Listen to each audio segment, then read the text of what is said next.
Well, thank you, Julia. I am also very proud of the role that Britain is playing, and we're playing this role because we know that unless we tackle this issue, we're never going to deliver on any of the global goals. They are all interconnected, and this is at its heart. I'm preaching to the choir today, I know. We are all committed to the global goal of ending FGM by 2030. And we all know the difficulty in tackling a deep-rooted cultural practice that has been carried out for centuries. But change is happening. I have been inspired by the commitment and tireless efforts of so many people in this room. In the last few years alone, the Gambia, Nigeria and Egypt have all introduced or strengthened existing FGM laws. And another 6 nations, Eritrea, Kenya, Mauritania, Senegal, Sudan and Uganda, have committed financial resource to tackling FGM.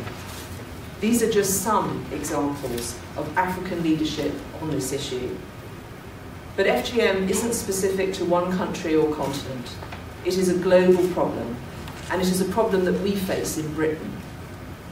If current trends persist, 68 million more girls will be cut by 2030. Every single one of those girls deserves to live a life free from violence and suffering. Just imagine if those 68 million girls at risk of FGM were able to live their lives free from violence and reach their full potential.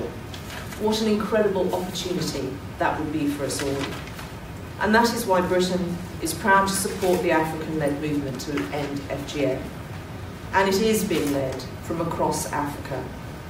Women and girls, community leaders and governments are taking action, and thousands of communities have decided to abandon FGM. We are absolutely committed to supporting this momentum. Thanks to the generosity of the British people, the UK is making the largest ever donor commitment to support global efforts to end this practice. But we don't do this alone. Our partners at the UN have been supporting African leadership to end FGM for over a decade. Our friends in Norway have been long-term supporters of global efforts to end FGM, and we are pleased to partner with them on an additional programme tackling FGM in Somalia. For our work to be effective, we need evidence to guide our understanding and be a tool to support change. But we still don't know enough about this issue. And that is why my department has an £8 million FGM research programme led by the Population Council in Nairobi, which is already making a real-world difference. In Egypt, our research helped integrate anti-FGM content into the medical school curriculum. In Kenya, our research helped develop national guidelines for managing the medical complications of FGM. In Ethiopia, our research is helping to address FGM and child marriage. We are making progress. We are starting to see change happen. But we are not under any illusion that the work ahead is going to be difficult. And the international community cannot shy away from that challenge. FGM is not inevitable. Values and attitudes can, do, and must change. Violence against women and girls can no longer be accepted as normal. And I'm hopeful that if we act together, we can end FGM by 2030. But to do that, we need to go further and we need to go faster. So I'm urging everyone to join us. Girls across Africa are finding the courage to stand up in their classrooms and say, I have been cut, but I will not cut my daughter.